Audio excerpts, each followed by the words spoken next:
Hola, ¿cómo están? Este es el resumen de los temas principales de la materia de investigación aplicada Unitec Materias en Línea. Mi nombre es María Esther Santoyo. Todo proceso de investigación comprende básicamente dos fases. La primera es el anteproyecto, qué se quiere investigar, cómo, cuándo y con qué recursos se cuenta para ello. Y la segunda es el desarrollo de la investigación, que consiste pues en dar respuesta al problema de investigación mediante el desarrollo de los objetivos propuestos en este anteproyecto, según el cronograma de actividades y el presupuesto previsto en este. La investigación en el área de salud es un campo muy extenso y puede ser estudiado por médicos, sociólogos, economistas, educadores para la salud.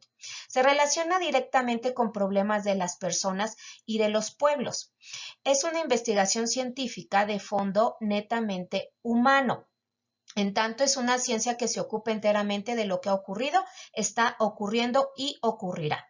Los grupos humanos son difíciles de estudiar ya que su conducta está condicionada por diversos atributos, por ejemplo, de carácter cultural, psicológico y temperamental. Por lo tanto, se recomienda tener muy en cuenta estas características de todos los grupos y personas para la aplicación de las diferentes técnicas de investigación.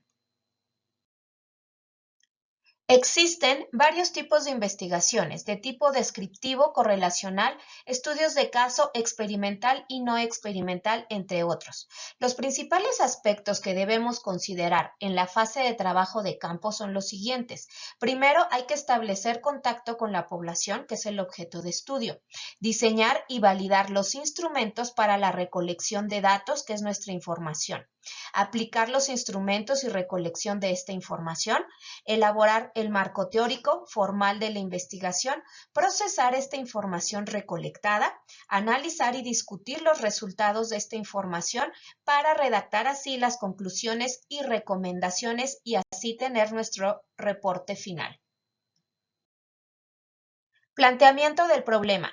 No siempre es posible para un investigador plantear el problema de manera sencilla, clara y completa. Con frecuencia no poseemos sino una noción general, vaga y hasta confusa de este problema. Ello es propio de la complejidad de la investigación científica. A veces el investigador le toma años de exploración, reflexión e investigación por decir con claridad a qué preguntas busca dar respuesta. No obstante, el enunciado adecuado del problema es una de las partes más importantes de la investigación. El hecho de que sea difícil o imposible expresar satisfactoriamente un problema no debe hacer perder de vista la conveniencia ni necesidad de formularlo. Tampoco debe usarse la dificultad como excusa para no formularlo. Contamos con 3 criterios para reconocer problemas adecuados y su formulación acertada. El primer criterio es el problema que debe expresar una relación entre esta o dos o más variables. En efecto, se hacen preguntas como las siguientes. ¿Se relaciona A con B o cómo se relaciona A, B y C? ¿O cómo se relaciona A con B con las condiciones de C y D? Las raras excepciones a este criterio se dan principalmente en la investigación taxonómica o metodológica. Segundo criterio. El problema debe formularse claramente y sin ambigüedad, en forma de pregunta. Así, en lugar de decir, por ejemplo, el problema es o el objetivo de este estudio es, deben hacerse preguntas, pues las preguntas tienen la virtud de plantear directamente. El propósito de un estudio no es necesariamente el mismo que el problema de estudio. Tercer criterio, es a menudo difícil de satisfacer. Exige que el problema y su formulación sean tales que permitan una verificación empírica. El problema cuya relación o relaciones son indemostrables no tienen carácter científico. Ello significa que no solo se expresa una relación real, sino que las variables de la relación pueden medirse de algún modo. Marco teórico. Debe mostrar las principales ideas de los más destacados teóricos en el tema y la relación entre esas ideas o planteamientos, es decir, los antecedentes, e igualmente los resultados de las principales investigaciones en el tema y las discusiones que sobre él mismo existe en la actualidad. En la investigación es necesario realizar un análisis crítico de la realidad. La observación empírica nos da en muchos de los casos los primeros elementos en el cuestionamiento de la realidad. Sin embargo, estos elementos no son suficientes, ya que por lo general lo que captamos por este medio son los aspectos fenoménicos de la realidad, además de que los datos no se hablan por sí solos. Por esto se hace necesaria la explicación teórica de los elementos captados empíricamente, lo que nos ayudará a diferenciar entre fenómenos y hechos y dará pleno significado a los aspectos de la realidad que van a ser analizados críticamente. Se debe tener siempre en cuenta que la teoría, como la ciencia, es un proceso y que éste está ligado intrínsecamente a su comprobación. Por lo tanto, el marco teórico consiste en el conjunto de teorías y conocimientos que se tienen en torno a este problema que se va a investigar. Los enfoques del marco teórico son los siguientes: inspira nuevas líneas y áreas de investigación, amplía el horizonte del estudio y guía al investigador para que éste se centre en un problema evitando desviaciones del planteamiento original. Ayuda a prevenir errores que se han cometido en otros estudios. Conduce al establecimiento de hipótesis o afirmaciones que más tarde habrán de someterse a una prueba en la realidad. Orienta sobre cómo habrá de llevarse a cabo el estudio. Provee de un marco de referencia para interpretar los resultados del estudio.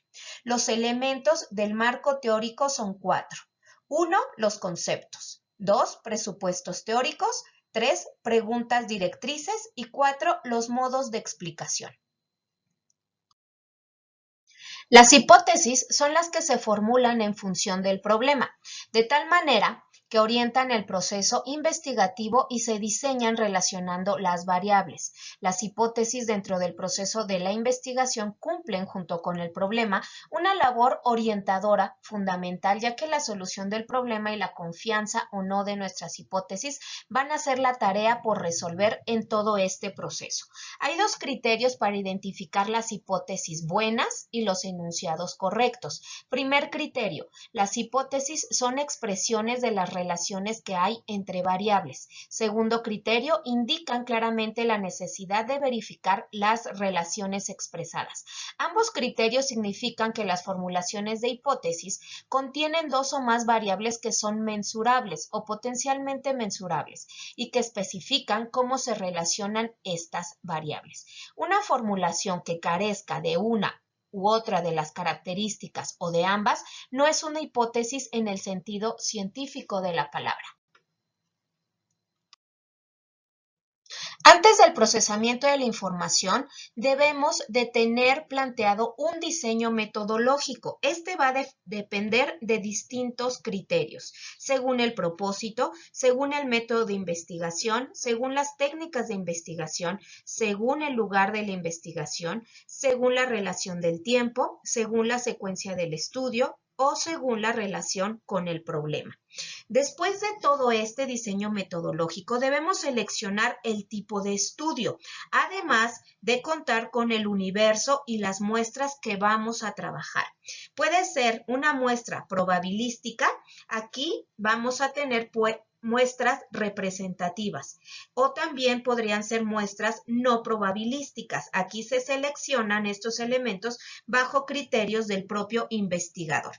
Ya que tengamos los datos que pueden ser sacados por encuestas, entrevistas, observaciones, cuestionarios, técnica Delphi, etcétera, tenemos el procesamiento de esta información que se puede dar a través de técnicas de estadística o alguna aplicación que podamos tener si son cuantitativas o si son cualitativas.